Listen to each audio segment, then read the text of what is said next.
On your left.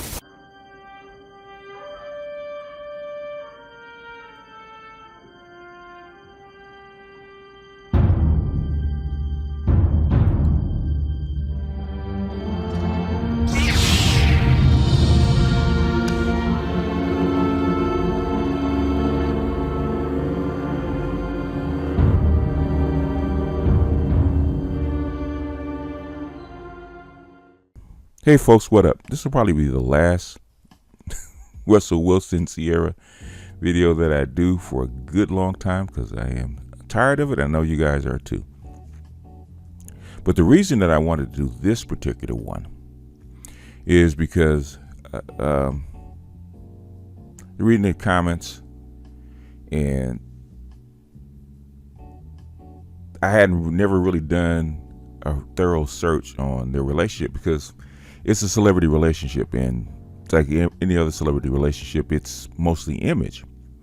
But I had never done a deep dive into what they did and why they got together, because it's not really public. But for their fifth anniversary of their first date, they actually went live, I think it was on Instagram, and they did a session, and they talked about how they got together and the prayer that Sierra did, but also the prayer that Russell Wilson did. And when Russell Wilson actually laid down his plan for getting married again, and his plan for Sierra, or his prayer for Sierra, my mouth dropped to the floor, because it's exactly what I have said. I don't coach, but I'm saying this is exactly what I have said as far as valuing yourself and putting yourself in the right position. And Russell Wilson has this image of the choir boy, white boy, blue pill simp. So what came out of his mouth was something completely unexpected. So, and like I said, I wasn't planning on doing another one. So I called, talked to Artisan, and I talked to Dr. J, and then I shared this with him, and they asked me, was I going to do a video? And at first I said no, but I said, you know what, this is actually extremely interesting. This is something that has never been touched on before by most people when they talk about Russell Wilson and Sierra. I mean, very few people actually talk about it. And when Russell Wilson actually said it, he said when most people talk about them, they don't talk about him, they talk about her and her relationship with past boyfriends and the father of a child, which is Future. But they never really investigate why he picked her. And this is the first time that I've ever heard Russell Wilson explaining why he picked her. So this is why, and the only reason why I'm doing this one. So without further ado, I'm going to do not a reaction, but a response, because I've seen this already. But I'm going to play this, and I'm going to give you my thoughts as we go through the video. All right? So here we go. Let me ask you this. Before I go, let me ask you this. What is your response when people ask you what was the prayer? What do you say? Because that's all people want to know. Really? You be acting like you don't hear people asking you the damn question. What was the prayer? That's what they want to know. What was it? Ooh. Because I pray with you many nights. I'm like, I'm did you trying keep to that tell one? you. Did you But keep that the one? point is what you just said, that I prayed many nights. Okay. I think that's the biggest thing, is like, people always say the prayer. It's not just one prayer, it's multiple prayers. Like, especially, when you're going through a big transition in life. Like for me, as we, all know, I was single mom in it. That was something I never envisioned, never imagined. Mm-hmm. And I think at that point, when you're in a time like that in your life, you have to think about like exactly where you are and where you want to go. And so, because I remember you always telling me like you have to envision it, speak it, believe it. You have to, because if you don't have a vision for where you're trying to get to, you'll just keep shooting in the dark. You won't get anywhere. And so I think that was the biggest thing, is like, I knew at that place at that time in my life, that for me, I had to be intentional. Look at Russ.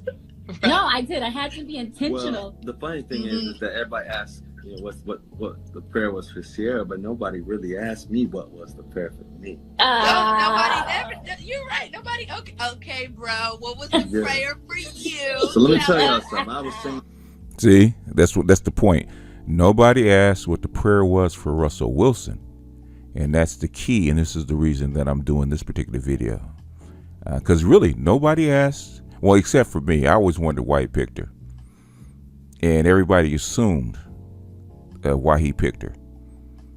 Even though I had an inkling, but everybody assumed why he picked her. But nobody ever heard it come out of his mouth.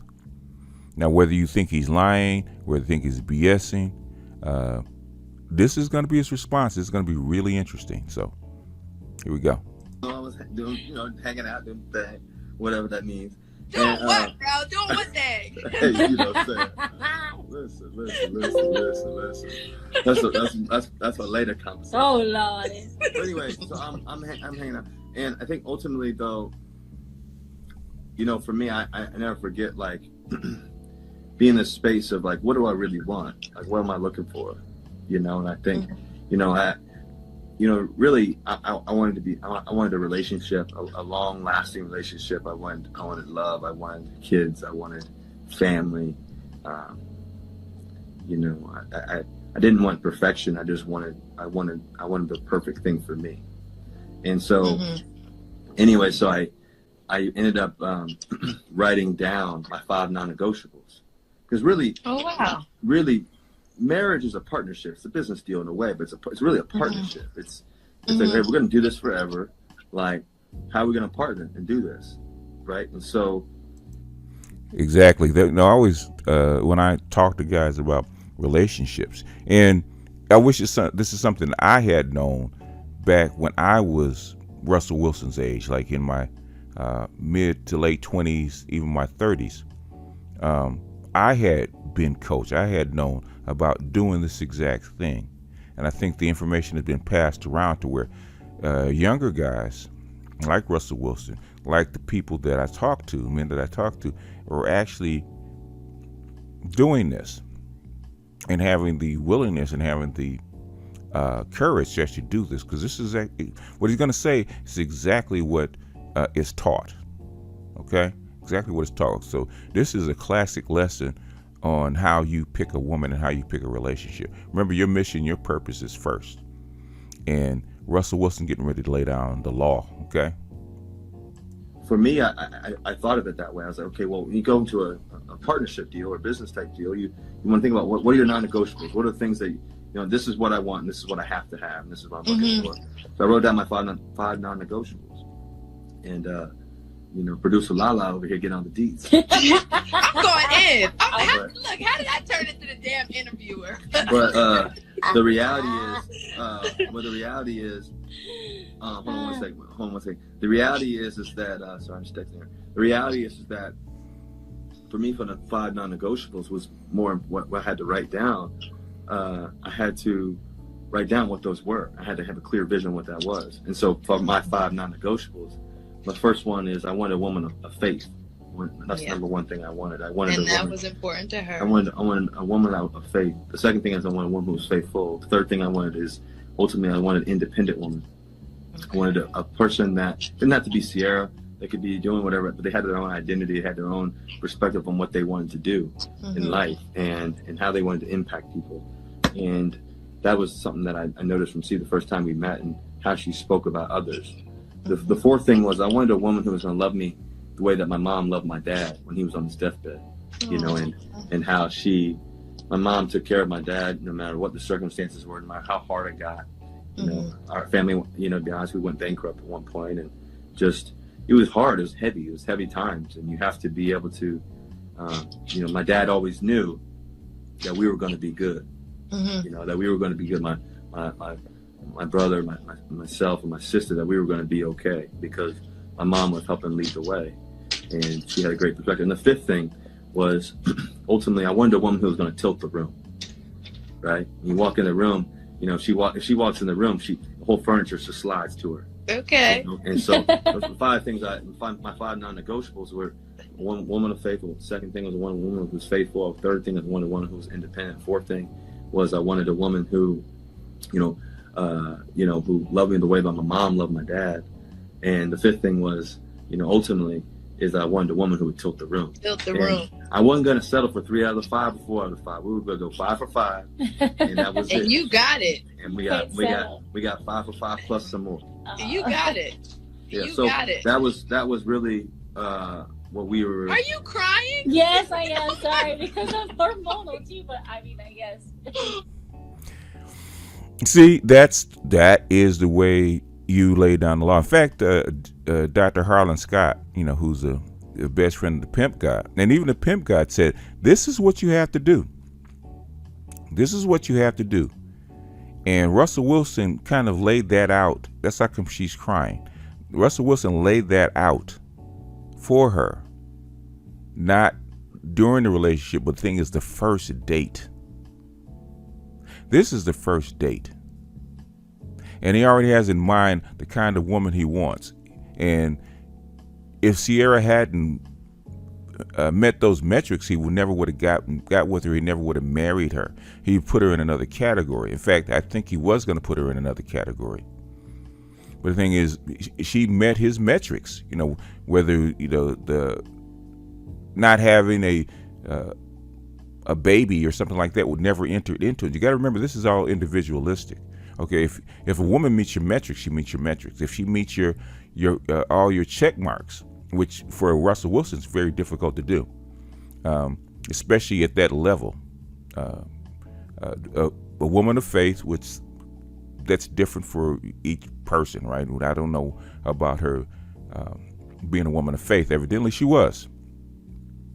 And then the second thing, the woman that's faithful. Okay, in other words, a woman that's going to be faithful to him and be on his program and not stray around, not cheat or not even embarrass him, because that's what he believes in, right? So whether we like it or not, whether you think that's being a choir boy or not, that's what he wanted, and that's what he demanded out of his relationship.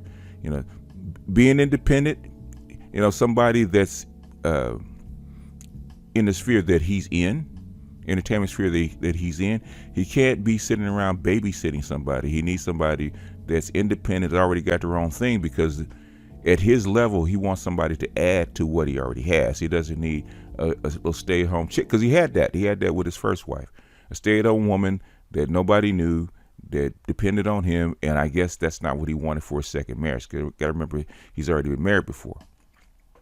The fourth thing about being 10 toes down, right? If your wife or is actually on your deathbed holding your hand, taking care of you, that means she's 10 toes down. Me and Dr. J were actually talking about this, about a couple of characters.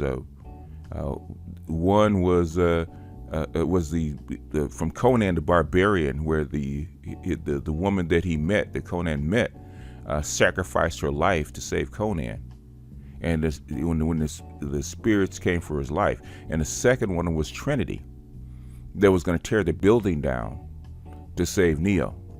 That is the kind of woman that he wanted. The 10 toes down, that will actually lay down her life for him if necessary, right? Because he's going to do it for her. And obviously the fifth thing, which is something I always told you guys, exactly what he wanted. And he just said it. He wanted a woman that's going to give him impact and give him fame and draw eyes and eyeballs to him. And that's what he got. The woman that's going to tilt the room. Ultimately, the woman that's going to tilt the room, right? And that's who Sierra was, which is why he picked her. Anyway, continuing. It is sweet, but it's so nice to hear it all over again. 5 years ago to this day was the first day that we met. It's true. So funny thing is, I was going to the University of Wisconsin basketball game, and I think it was Elite Eight. And I want you guys. Why am I getting emotional? I'm hormonal. it was Elite Eight game. I was going to see Wisconsin. Look at the way she's looking at him. Okay, and this isn't just something that we've seen in pictures. Okay, because we always say, well, he's in pictures, she's standing apart from him, she doesn't love him.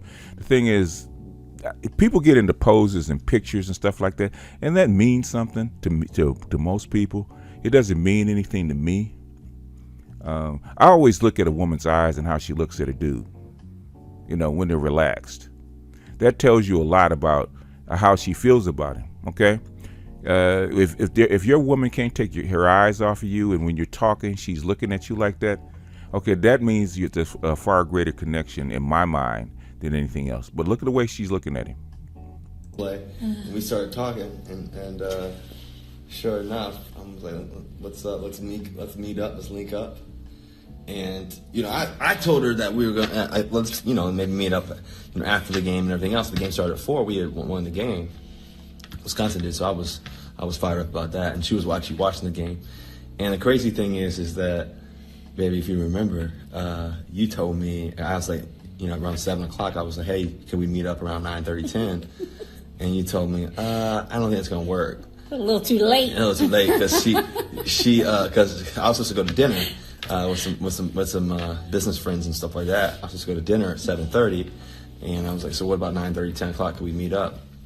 And sure enough, she was like, I don't know if that's gonna work. And I'm like, hold up. I think maybe if we're just going to get together, the best time will, maybe the best time, like, it will work out, And so then, sure enough, I told her that, hold on a second, wait a second. So I told the people that I was talking to at the time, meeting with, let's have a dinner with them, business dinner.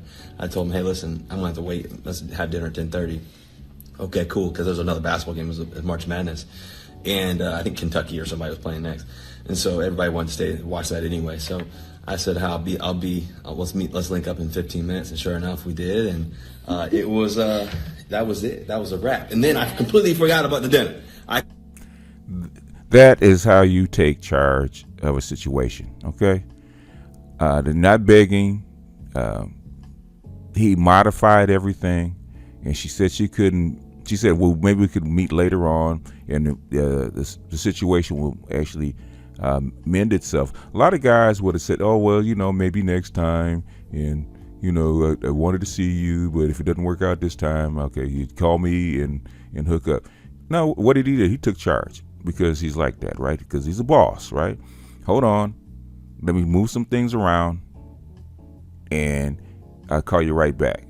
So he talked to the guys and said, hey, I got Sierra that I'm getting ready to go see, and I've been waiting for this opportunity. So guess what? I'm gonna push this back, and then I'll hit you guys later, and I'm getting ready to go do this. And he called me back. I'm gonna see you in 15 minutes. And he didn't ask whether he could come by. He actually gave her a direction. He gave her an indication. He gave her a framework, which is what all your dating coaches say. You take charge. He took charge. So, like I said, peep game. This is some inside stuff, whether you agree with it or not. Now, this could all be acting. I don't think so, because it seems genuine. But hey, so far, so good. This is some inside deets. This is some inside peeps, inside game. And her facial expression is telling you that this is probably true. If you're looking at her face, it's not Russell Wilson talking in a vacuum. He's talking about their relationship right next to her. And it's very difficult for somebody like Sierra to actually hide her facial expression. She's not that good, all right? Anyway, continuing. I completely forgot about the 10:30. Next thing I know, it was 12 o'clock, 12:30, and I was sold on you. Well, we both forgot about the dinner, actually, because I told you I was supposed to go one, right?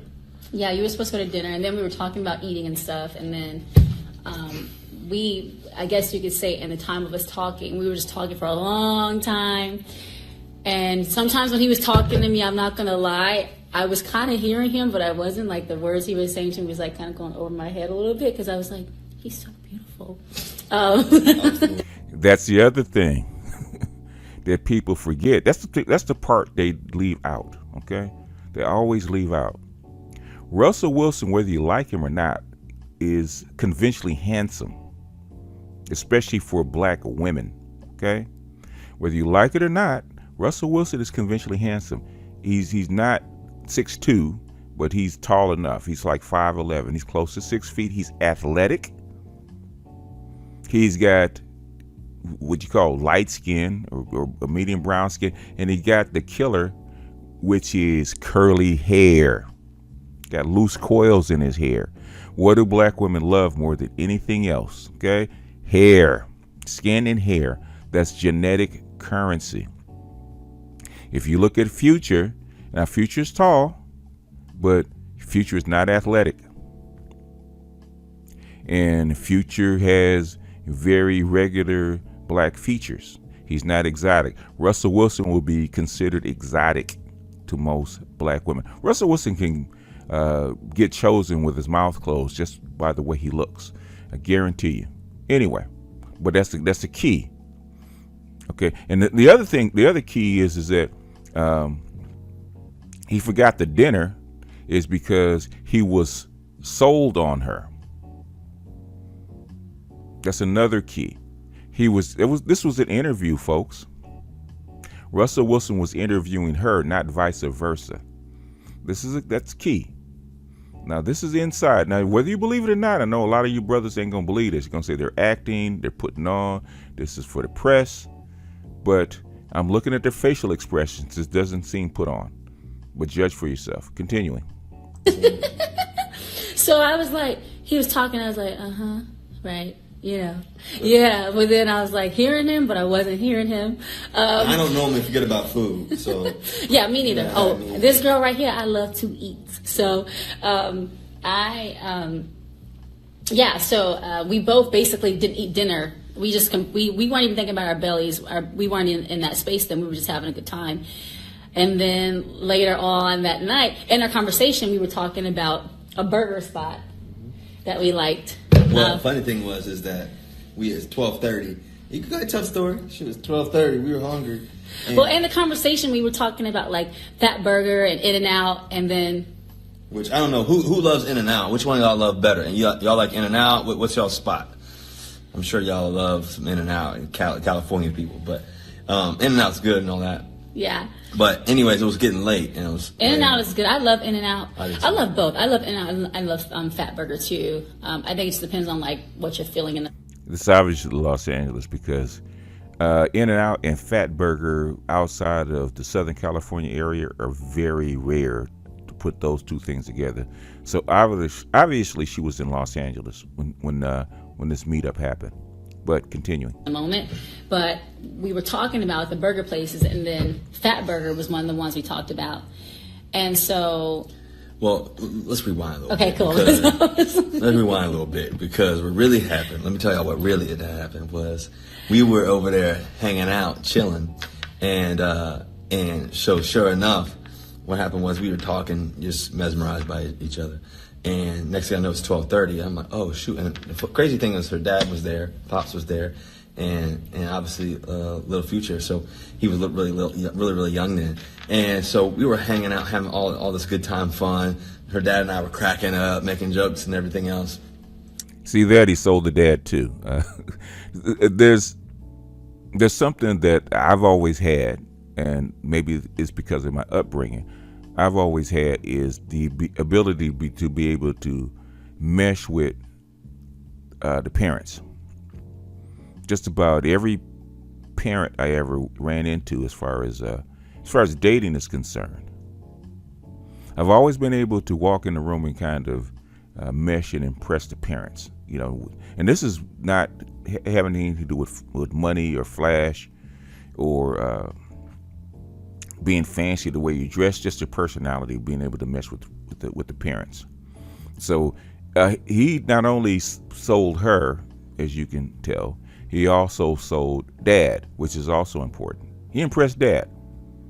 So, and this is coming from Sierra, who sees these kind of guys on a regular. Nobody ever said that about any one of the other guys said that about her dad. So he's batting it out of the park right now. So. And little story here, okay? So first of all, little insight. So she makes fun of me because I had this wallet. That was like this. It was janky. She says janky. I said it was necessary.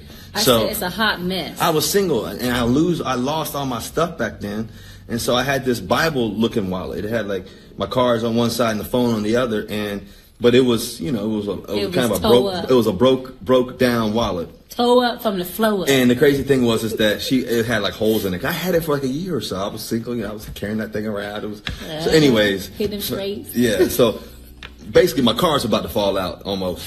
My phone was about to fall out. But anyways, that wallet was sitting on the table, and she says to me, "You're losing." Yeah, that's what I said. You're losing. He said, "You're losing." I said, "Huh?" She said, "You're losing." Losing. I said, "I'm losing what?" She said, "You're losing that wallet." That wallet.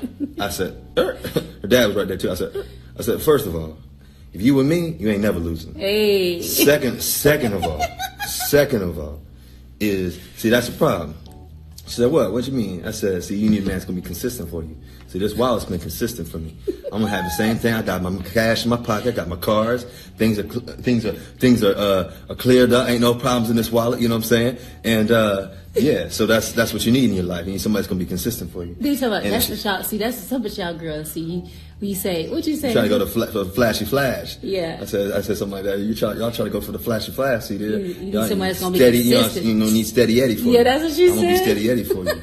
You're gonna have that wallet. When you said that in my head, I was like, oh, okay. I see how you're talking. Oh. See, that is, if you ever, if you ever heard a pimp talk and how a pimp flips things and how he turns a joke into an opportunity, especially with a woman, and get into her head, that's what he did in that moment when she made fun of the wallet and she said he was losing because the wallet to her looked janky.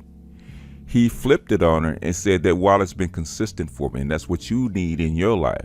You need a consistent man. You need a steady Eddie. And what did it also he said? First of all, if you with me, you ain't losing. You know, that is pimp 101, believe it or not. And I've heard many pimps flip it like that and say that, and look at her face when she's remembering it. It completely shocked her in the way he said it.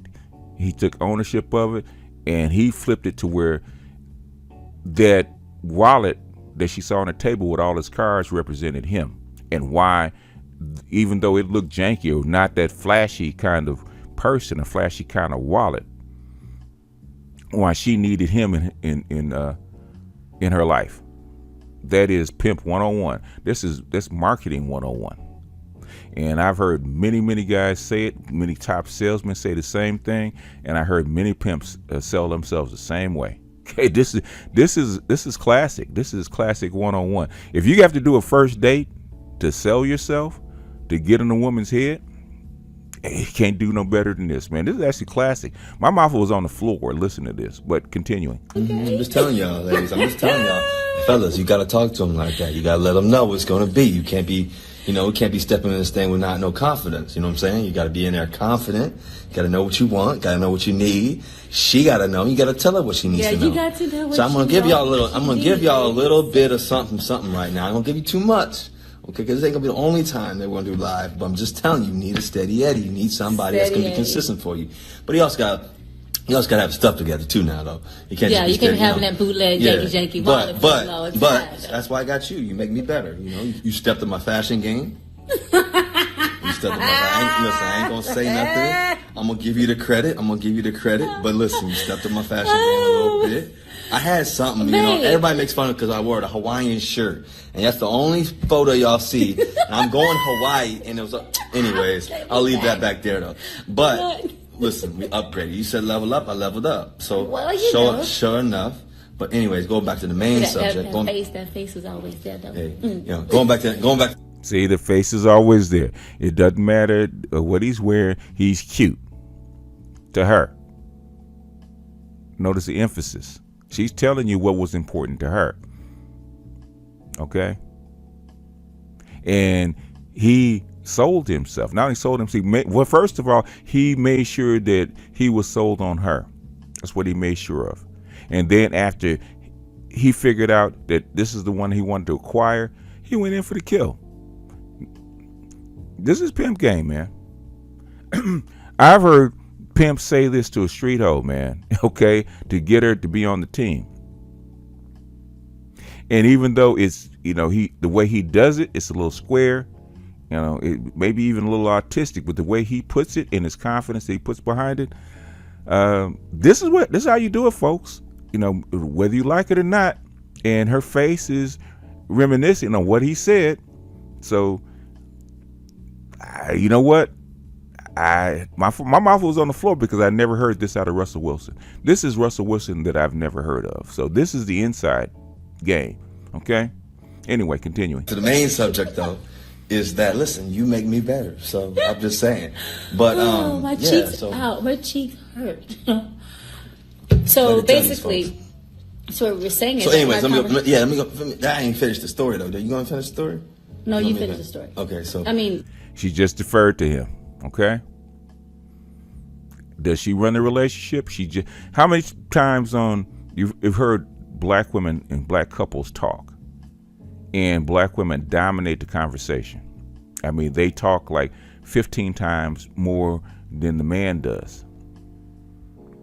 You don't see that in this relationship. You don't see that in this interview. This is not acting, folks. This is the way the relationship works. She listens to him.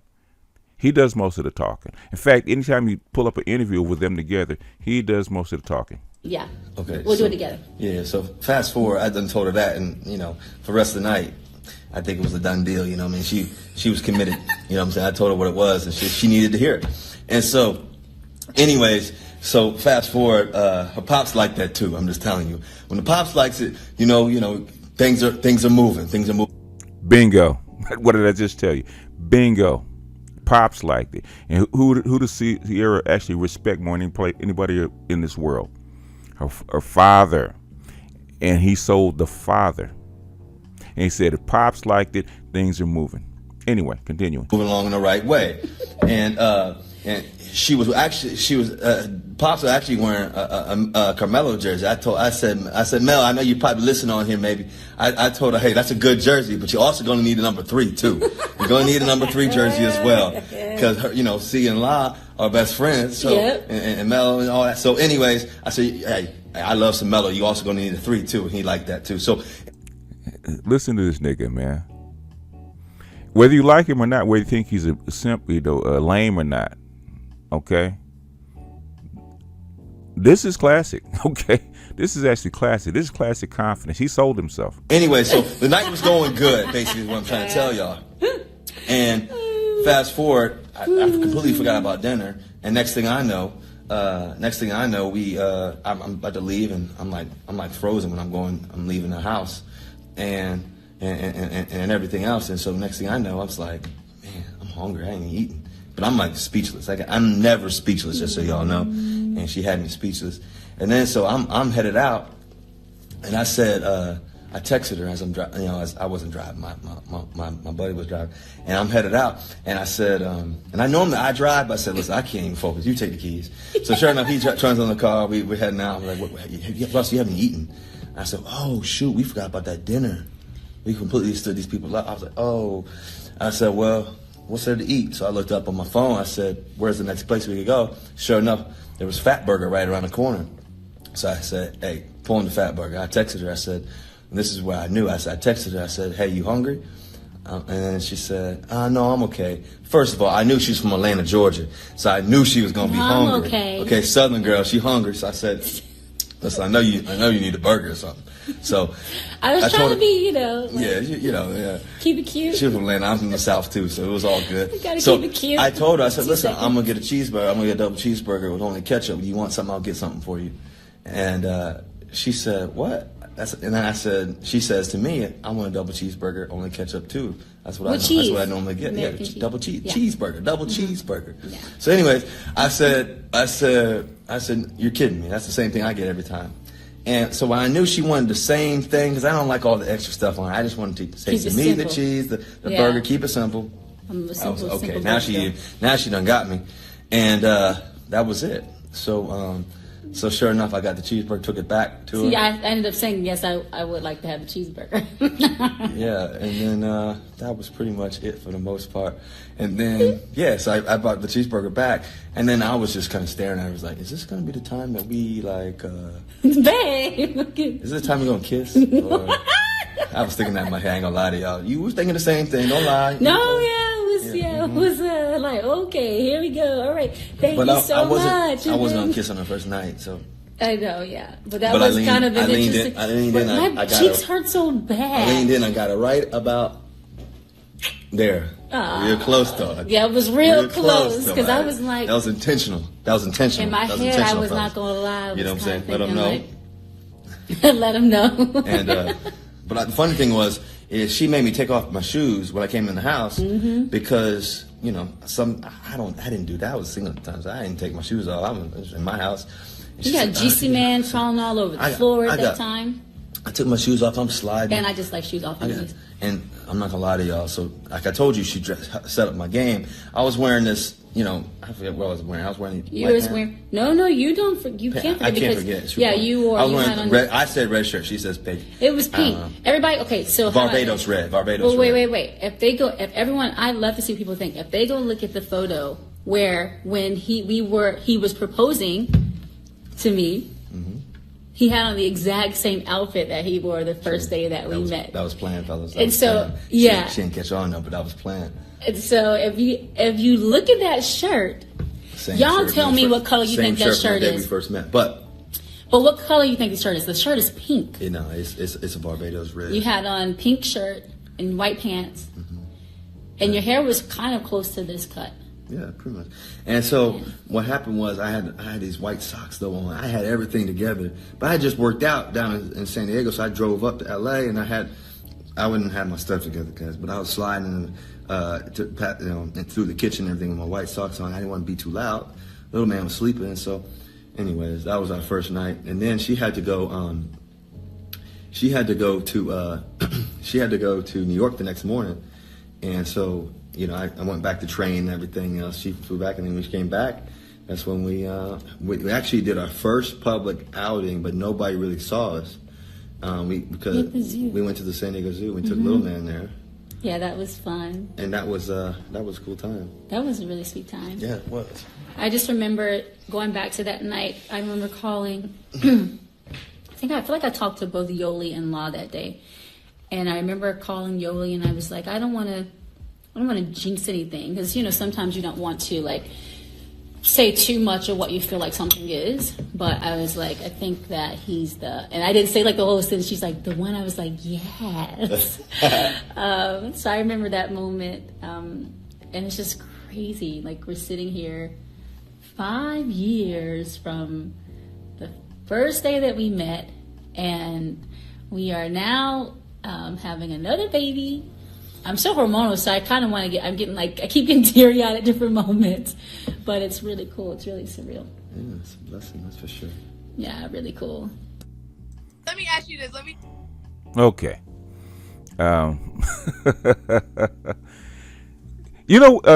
The other thing that impressed me, and I've heard multiple people say this about how they picked their wife. Okay, it's not always this clear cut because normally you don't. Most people, when they get married, they get together. It's a gradual process. But I've heard quite a few guys, not like a majority, but I heard quite a few guys tell the story about almost like love at first sight, the first date.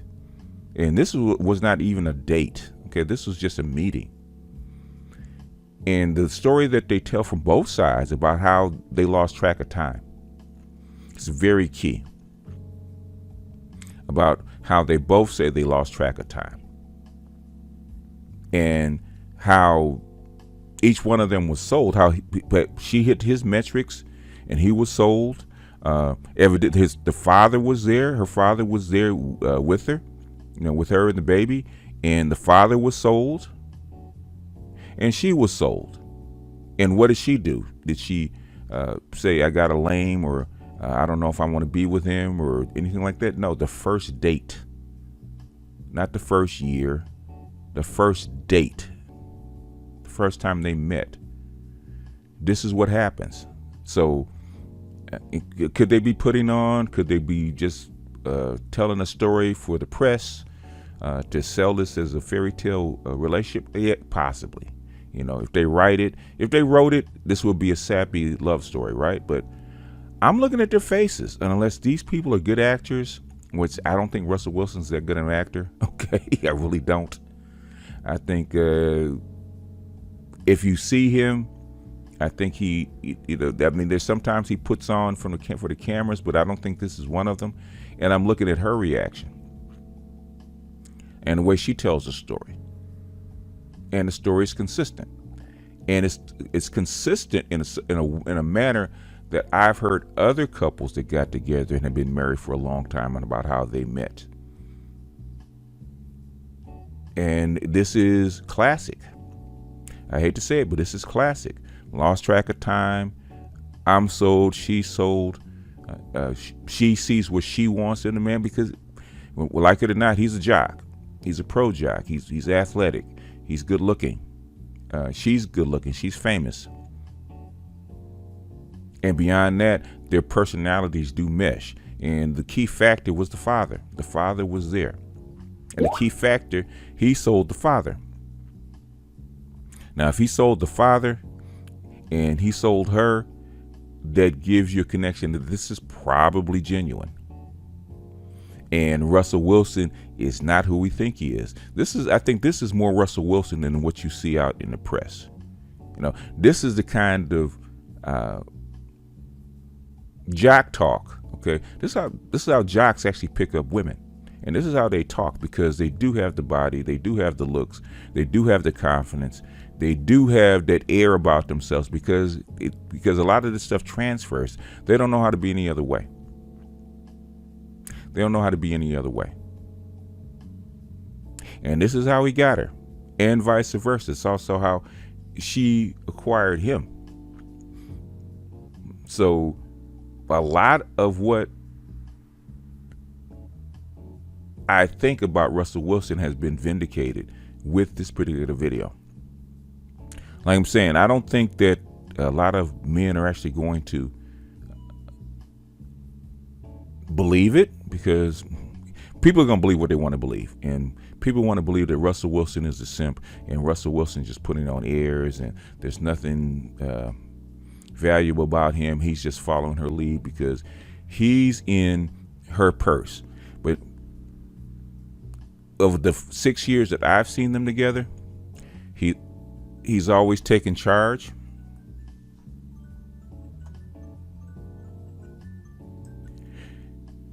He's always taken charge. He's always led the conversation. He's always been out front. And I'm looking at her personality behind the scenes. She is not a talker. She's not one of those women that's a ball buster. She's not one of those so-called alpha women. I can see it. That's not her personality. She needs a man that's actually going to talk for her. That's how come she likes the so-called outliers, the bad boys, right? Because she doesn't have that kind of lead personality. She doesn't.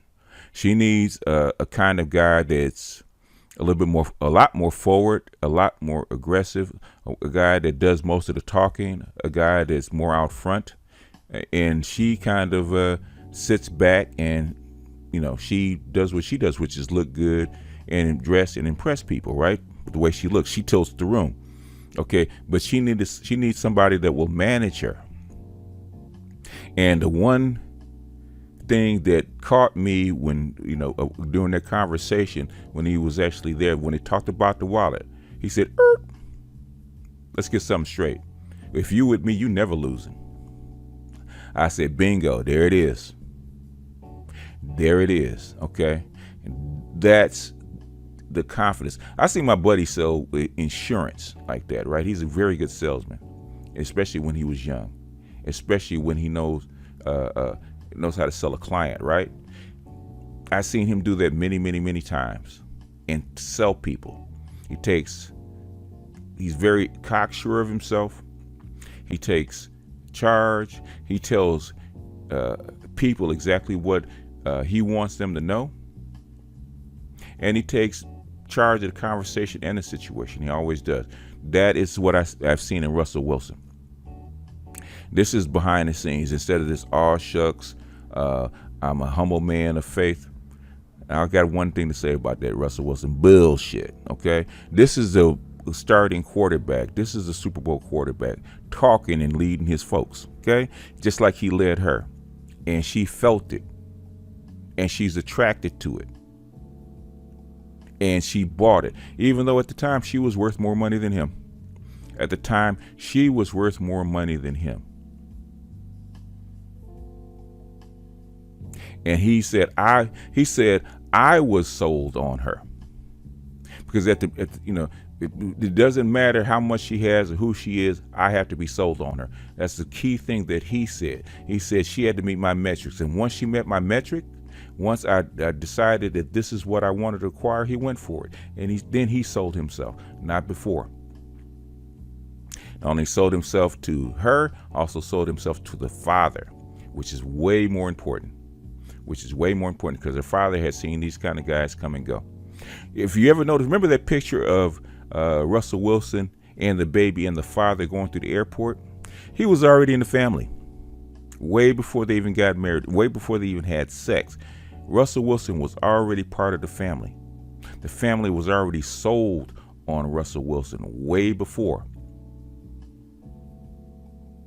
So a lot of times we project on to them what we think it should be, what our lives are, instead of investigating and seeing exactly what happened. And this is a very peek inside. The very first date is a good peek indicator of how the relationship is going to go. And this one, basically, they were already married on the first date. Okay, they had sex, had they gone through the nuptials. All they wanted to do is see if what they felt on the first date, their opinion on the first date, was actually real and solid. And after that year, once they found out it was solid, it was a wrap, in my opinion. But this is just the way that I'm seeing it. And anybody can be wrong, because, I am about as far away from Russell Wilson and Sierra as Mars is to Earth. Okay? I am nowhere near orbit. And all I'm doing is going from the outside looking in. But I am a scientist by nature, and not quite by trade, by training and by nature. And I follow patterns. Okay? I go by what I've seen in the past, and I compare that to what I've been through. Because I've been asked about mine. How did you know she was the one? I said, I knew it the first time I looked at her. There was an agreement between me and her. And people do it different ways. But if you listen to their story, there was the first date, the first time they met, there was already an agreement between him and her. He was setting out the boundaries and the pattern for the relationship on the first date, not the marriage, not the date courtship. The first date, he set out his ism on the first date. And I don't know, Pimp God, if you're listening, and you might be, Dr. Harlan Scott, if you're listening, and you might be, I don't know if y'all gonna listen to this, but if y'all listen to this and y'all check this out, give me some feedback, because this is classic game, man. I don't know what to tell you. All the metrics about leading the conversation, doing the metrics, make sure that she hits the check marks, the check boxes, and once you do, you go in with confidence. You go in for the kill, okay? The way you sell yourself, the way you set up your frame. The wallet is classic. When she was joking him, when she was clowning him about his wallet, right? Janky wallet's all falling apart, and she tried to say, you losing. And she said, he asked her about what? Talk about the wallet. She said, you losing. He said, baby, if you with me, you ain't never losing. And this wallet has been consistent for me. And what you need in your life, that like you selling insurance, you selling the car, what you need in your life is consistency. Look, it didn't work out with you in Future because he was inconsistent. You got you have a baby out of wedlock because you ain't got no man to guide you, and what you need is a steady Eddie, somebody to manage you, be consistent with you, and actually direct you. And guess what? She bought it, and she bought into it. And 5 years, 6 years later, guess what? She's still buying into it. She's still following his direction. She's still following his guidance. And if you got to pick a wife, you got to pick a woman, and you have to have somebody by your side to help you out. That's what you need. You need somebody on your team. And guess what? Russell Wilson leads a football team. He knows what teammates are like. Okay, to be an athlete, to be a quarterback, you got to be a good evaluator of talent and personality because you got to manage them. So don't sleep on it. So I'm sure the comment section is going to blow up because this is like almost an hour's worth. But this is the last time that I'm going to do this one because, let's be honest, man, I'm kind of sick of Russell Wilson and Sierra, at least online. I mean, I think they're an interesting couple in a sense because they're public, but for the most part, as far as what they do, they just do regular marriage stuff. So I don't know why people are so fascinated with this. This is regular marriage stuff. This is stuff that everybody goes through. But the only thing is that it's in public. And as far as how they met up and how they do their things, I mean, this is classic. I mean, this could be two homeless people that meet up in a cafe, and the same thing could happen. It doesn't matter. I've heard this many, many times about how you met your wife, how you met your husband, and the key thing is either a look or if you're together, you lose track of time, you forget to eat. Like my fiance, when I first met her, okay, I lost track of time. And also, when I was with her, I would always forget to eat because I wasn't hungry around her because, that's how I felt about her. And vice versa. That first meeting. That first meeting that you can't get out of your head. I've talked to other people, and that is a key. That's a killer. That's the key. That tells me that this is probably genuine. But anyway, I've put enough into this, and it's going to be kind of a trip to kind of get out the ums and ahs. But this is what I got. This is raw. This is a raw response to this video. And hopefully I can bury this because, I almost want to turn off the comment section for this one. But I'm not. I'm going to let you guys go ahead and have at it. All I'm going to say is be respectful. So I don't have to delete your comment. I'm going to not argue back and forth. I'm going to let you guys say what you say. And I'm going to let this be the last word for this. So all you Pookies, all you Ray Rays, all you educated lames, all you high value men that can agree or disagree, have at it. Because like I said, this is my last word on it. Hopefully. I don't want to be doing Russell Wilson and Sierra reactions forever. So I'm going to bury it here. I'm going to see you guys on the next one. So this is BGS and peace out.